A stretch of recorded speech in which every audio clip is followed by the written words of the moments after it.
First briefing. The extraterrestrial presence in the world today. It is a great honor for us to be able to present this information to all of you who are fortunate enough to hear this message. We are the allies of humanity. This transmission is being made possible by the presence of the unseen ones, the spiritual counselors who oversee the development of intelligent life both within your world and throughout the greater community of worlds. We are not communicating through any mechanical device, but through a spiritual channel that is free from interference. Though we live in the physical, as do you, we are given the privilege to communicate in this way in order to deliver the information that we must share with you. We represent a small group who are observing the events of your world. We come from the greater community. We do not interfere in human affairs. We have no establishment here. We have been sent for a very specific purpose, to witness the events that are occurring in your world and, given the opportunity to do so, to communicate to you what we see and what we know. For you live on the surface of your world and cannot see the affairs that surround it. Nor can you see clearly the visitation that is occurring in your world at this time, or what it portends for your future. We would like to give testimony to this. We are doing so at the request of the unseen ones, for we have been sent for this purpose. The information that we are about to impart to you may seem very challenging and startling. It is perhaps unexpected by many who will hear this message. We understand this difficulty, for we have had to face this within our own cultures. As you hear the information, it may be difficult to accept at first, but it is vital for all who would seek to make a contribution in the world. For many years, we have been observing the affairs of your world. We seek no relations with humanity. We are not here on a diplomatic mission. We have been sent by the unseen ones to live in the proximity of your world in order to observe the events we are about to describe. Our names are not important. They would be meaningless to you. And we shall not impart them for our own safety, for we must remain hidden in order that we may serve. To begin, it is necessary for people everywhere to understand that humanity is emerging into a greater community of intelligent life. Your world is being visited by several alien races and by several different organizations of races. This has been actively going on for some time. There have been visitations throughout human history, but nothing of this magnitude. The advent of nuclear weapons and the destruction of your natural world have brought these forces to your shores. There are many people in the world today, we understand, who are beginning to realize that this is occurring. And we understand as well that there are many interpretations of this visitation, what it could mean and what it could offer. And many of the people who are aware of these things are very hopeful and anticipate a great benefit for humanity. We understand. It is natural to expect this. It is natural to be hopeful. The visitation in your world now is very extensive, so much so that people in all parts of the world are witnessing it and are experiencing its effects directly. What has brought these visitors from the greater community, these different organizations of beings, is not to promote the advancement of humanity or the spiritual education of humanity. What has brought these forces to your shores in such numbers with such intention are the resources of your world. This, we understand, may be difficult to accept at first because you cannot yet appreciate how beautiful your world is, how much it possesses, and what a rare jewel it is in a greater community of barren worlds and empty space. Worlds such as yours are rare indeed. Most places in the greater community that are inhabited now have been colonized, and technology has made this possible. But worlds such as yours, where life has evolved naturally, without the aid of technology, are far more rare than you might realize. Others take great notice of this, of course, for the biological resources of your world have been used by several races for millennia. It is considered a storehouse for some. And yet the development of human culture and dangerous weapons, and the deterioration of these resources have caused the alien intervention. Perhaps you might wonder why diplomatic efforts are not established to contact the leaders of humanity. This is reasonable to ask, but the difficulty here is that there is no one to represent humanity, for your people are divided, and your nations oppose one another.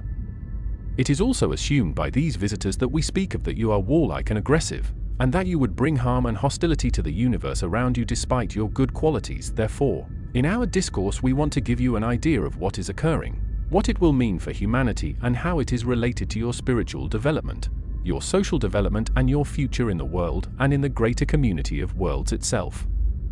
People are unaware of the presence of alien forces, unaware of the presence of resource explorers, of those who would seek an alliance with humanity for their own benefit.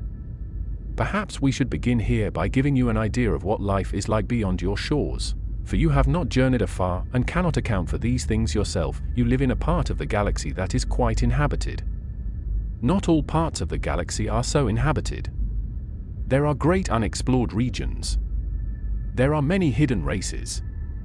Trade and commerce between worlds are only carried on in certain areas. The environment that you will emerge into is a very competitive one. The need for resources is experienced everywhere, and many technological societies have outstripped their world's natural resources and must trade, barter and travel to gain what they need. It is a very complicated situation. Many alliances are formed and conflicts do occur.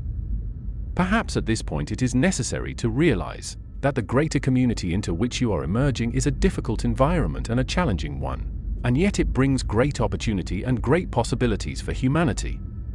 However, for these possibilities and these advantages to be realized, humanity must prepare and come to learn what life in the universe is like. And it must come to understand what spirituality means within a greater community of intelligent life. We understand from our own history that this is the greatest threshold that any world will ever face. It is not something, however, that you can plan for yourself.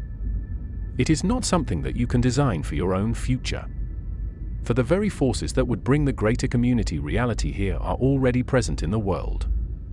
Circumstances have brought them here. They are here. Perhaps this gives you an idea of what life is like beyond your borders.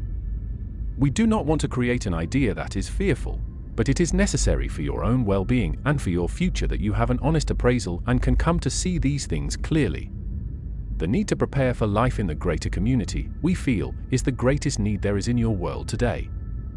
And yet, from our observation, people are preoccupied with their own affairs and their own problems in their daily lives, unaware of the greater forces that will change their destiny and affect their future.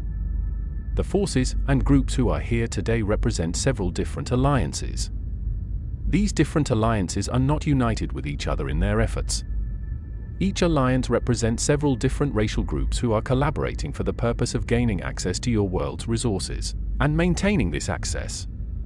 These different alliances are, in essence, competing with each other, though they are not at war with one another. They see your world as a great prize, something they want to have for themselves. This creates a very great challenge for your people, for the forces who are visiting you not only have advanced technology, but also strong social cohesion and are able to influence thought in the mental environment. You see, in the greater community, technology is easily acquired, and so the great advantage between competing societies is the ability to influence thought. This has taken on very sophisticated demonstrations. It represents a set of skills that humanity is only beginning to discover. As a result, your visitors do not come armed with great weapons or with armies or with armadas of vessels. They come in relatively small groups, but they possess considerable skill in influencing people.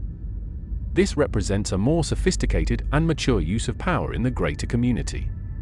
It is this ability that humanity will have to cultivate in the future if it is to contend with other races successfully. The visitors are here to gain humanity's allegiance. They do not want to destroy human establishments or the human presence. Instead, they wish to use these for their own benefit. Their intention is employment, not destruction. They feel that they are in the right because they believe that they are saving the world. Some even believe that they are saving humanity from itself. But this perspective does not serve your greater interests, nor does it foster wisdom or self-determination within the human family. Yet, because there are forces of good within the greater community of worlds, you have allies. We represent the voice of your allies, the allies of humanity. We are not here to use your resources or to take from you what you possess. We do not seek to establish humanity as a client state or as a colony for our own use. Instead, we wish to foster strength and wisdom within humanity because we support this throughout the greater community. Our role, then, is quite essential, and our information is very needed because at this time even people who are aware of the presence of the visitors are not yet aware of their intentions. People do not understand the visitors' methods, and they do not comprehend the visitors' ethics or morality. People think the visitors are either angels or monsters. But in reality, they are very much like you in their needs. If you could see the world through their eyes, you would understand their consciousness and their motivation. But to do that, you would have to venture beyond your own. The visitors are engaged in 4 fundamental activities in order to gain influence within your world. Each of these activities is unique, but they are all coordinated together. They are being carried out because humanity has been studied for a long time. Human thought, human behavior, human physiology, and human religion have been studied for some time. These are well understood by your visitors and will be used for their own purposes. The first area of activity of the visitors is to influence individuals in positions of power and authority. Because the visitors do not want to destroy anything in the world or harm the world's resources, they seek to gain influence over those whom they perceive to be in positions of power, within government and religion primarily. They seek contact, but only with certain individuals. They have the power to make this contact, and they have the power of persuasion. Not all whom they contact will be persuaded, but many will be. The promise of greater power, greater technology, and world domination will intrigue and incite many individuals. And it is these individuals with whom the visitors will seek to establish a liaison. There are very few people in the governments of the world who are being so affected, but their numbers are growing. The visitors understand the hierarchy of power because they themselves live by it, following their own chain of command, you might say. They are highly organized and very focused in their endeavors, and the idea of having cultures full of free-thinking individuals is largely foreign to them. They do not comprehend or understand individual freedom. They are like many technologically advanced societies in the greater community who function both within their respective worlds and in their establishments across vast reaches of space, utilizing a very well-established and rigid form of government and organization. They believe that humanity is chaotic and unruly, and they feel they are bringing order to a situation that they cannot themselves comprehend. Individual freedom is unknown to them, and they do not see its value. As a result, what they seek to establish in the world will not honor this freedom. Therefore, their first area of endeavor is to establish a liaison with individuals in positions of power and influence in order to gain their allegiance, and to persuade them of the beneficial aspects of relationship and shared purpose. The second avenue of activity, which is perhaps the most difficult to consider from your perspective, is the manipulation of religious values and impulses. The visitors understand that humanity's greatest abilities also represent its greatest vulnerability. People's longing for individual redemption represents one of the greatest assets the human family has to offer, even to the greater community. But it is also your weakness. And it is these impulses and these values that will be used.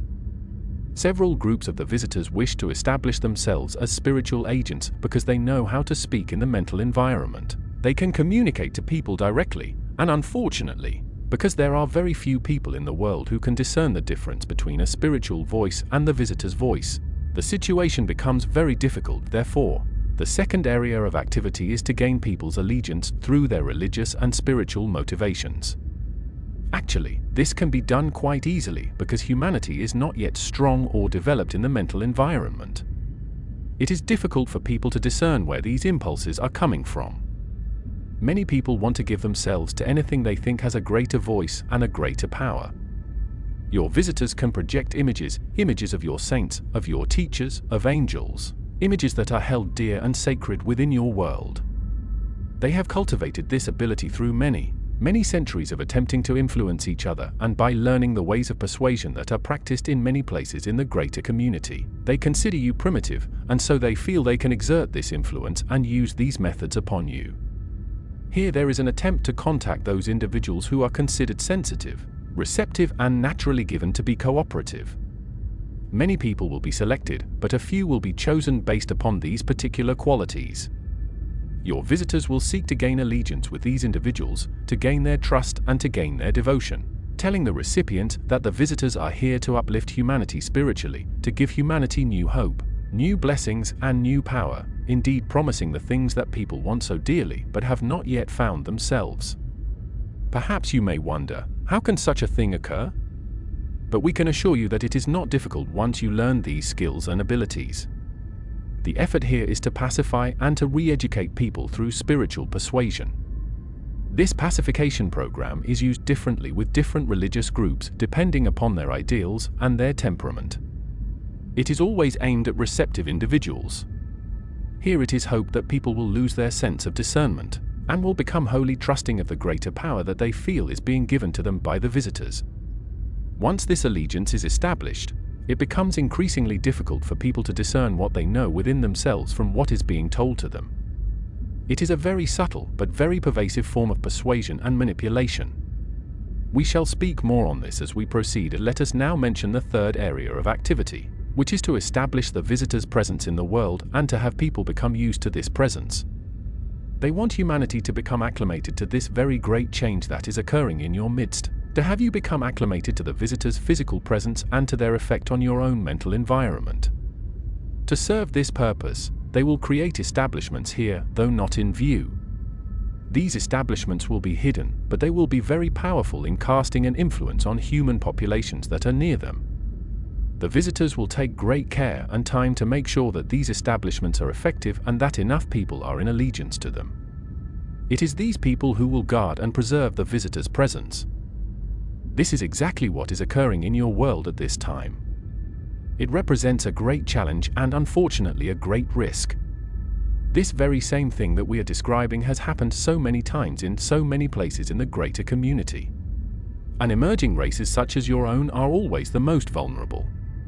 Some emerging races are able to establish their own awareness, ability and cooperation to the extent that they can offset outside influences such as these and establish a presence and a position in the greater community.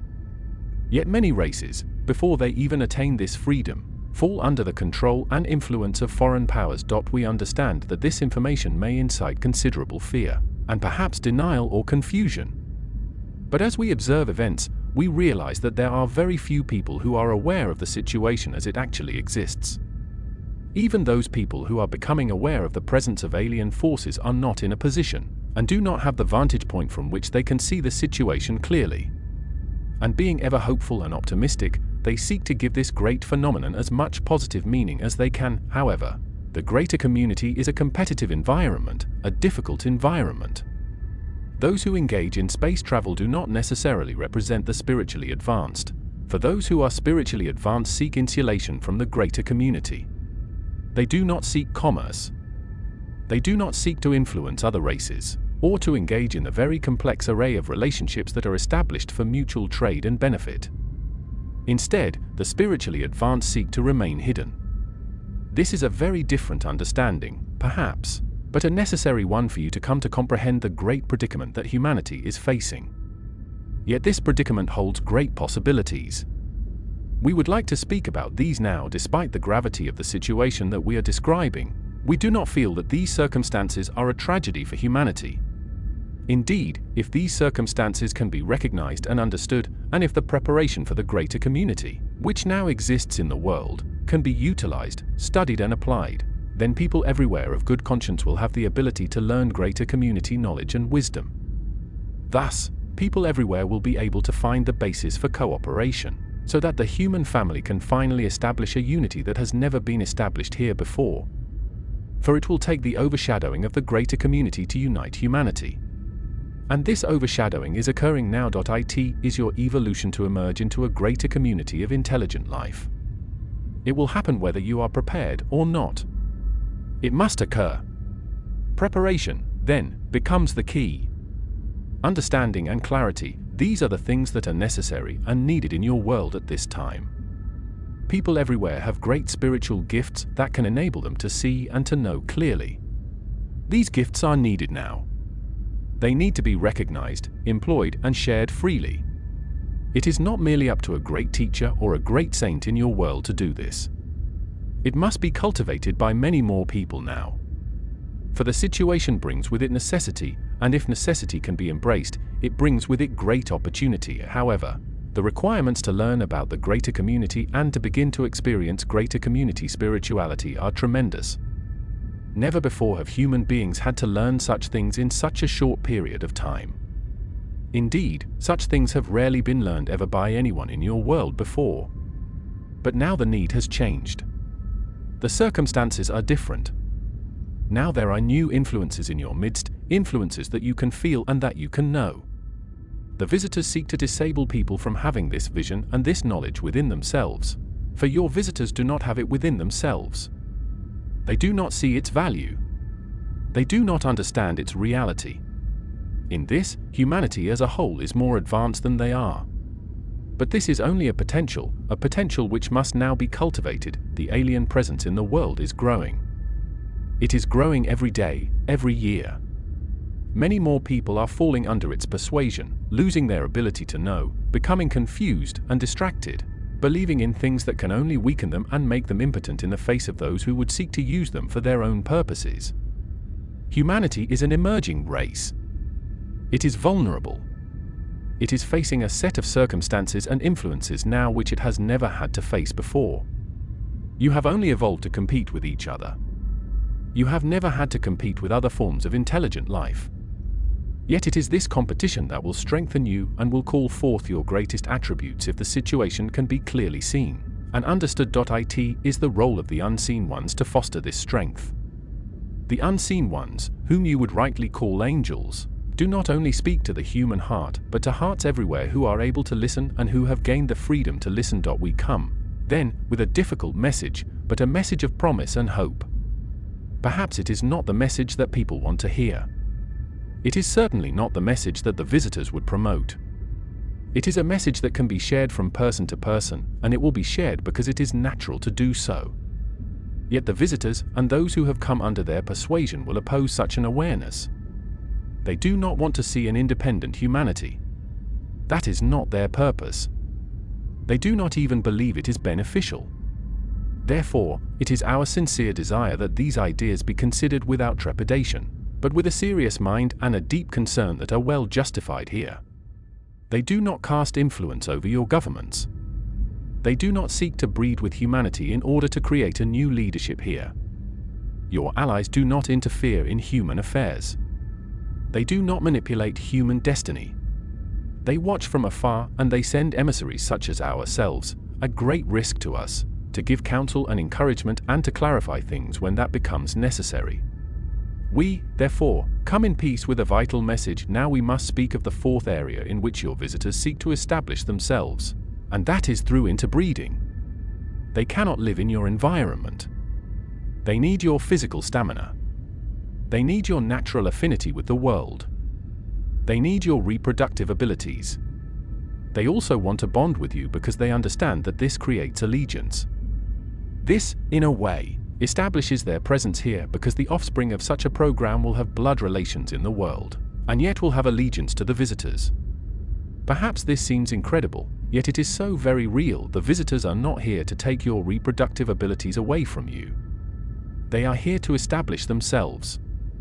They want humanity to believe in them and to serve them. They want humanity to work for them. They will promise anything, offer anything, and do anything to achieve this goal. Yet though their persuasion is great, their numbers are small. But their influence is growing, and their program of interbreeding, which has been underway for several generations, will eventually be effective. There will be human beings of greater intelligence but who do not represent the human family. Such things are possible and have occurred countless times in the greater community.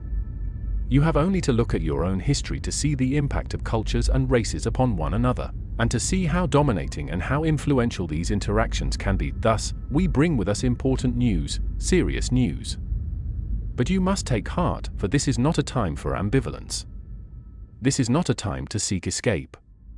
This is not a time to concern yourself with your own happiness. This is a time to contribute to the world, to strengthen the human family, and to call forth those natural abilities that exist in people, the ability to see, to know, and to act in harmony with one another. These abilities can offset the influence that is being cast upon humanity at this time, but these abilities must grow and be shared. It is of the utmost importance. This is our counsel. It comes with good intentions. Be glad that you have allies in the greater community, for allies you will need. You are entering a greater universe, filled with forces and influences that you have not yet learned how to counteract. You are entering a greater panorama of life, and you must prepare for this. Our words are but part of the preparation.